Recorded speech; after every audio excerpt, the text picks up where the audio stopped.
Vegetable pulao செய்யறதுக்கு cooker சூடான உடனே ஆயில் ஃபர்ஸ்ட் ரம்பல சேர்த்துட்டோம்னா அந்த பிரியாணிக்குள்ள ஃப்ளேவர் கொடுக்கும்.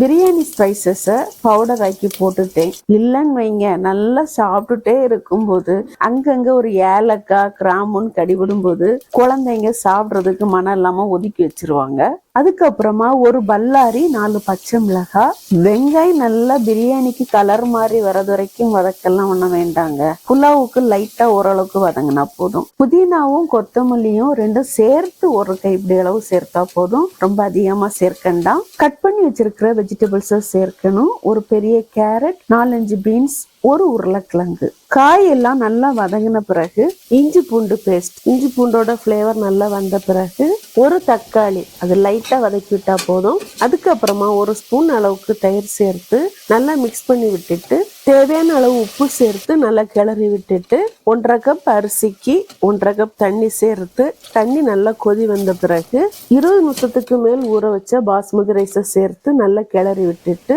1/2 டம்ளர் தேங்காய் பால் தண்ணியோட சேர்த்து மொத்தம் 2 டம்ளர் ஊற்றிருக்கிறேன். கடைசியில 1 ஸ்பூன் அளவுக்கு நெய் சேர்த்து குக்கரை மூடி தீய மீடியமா வச்சு ஒரு விசில் வேக விட்டு எடுத்துட்டா வெஜிடபிள் புலாவ் ரெடி.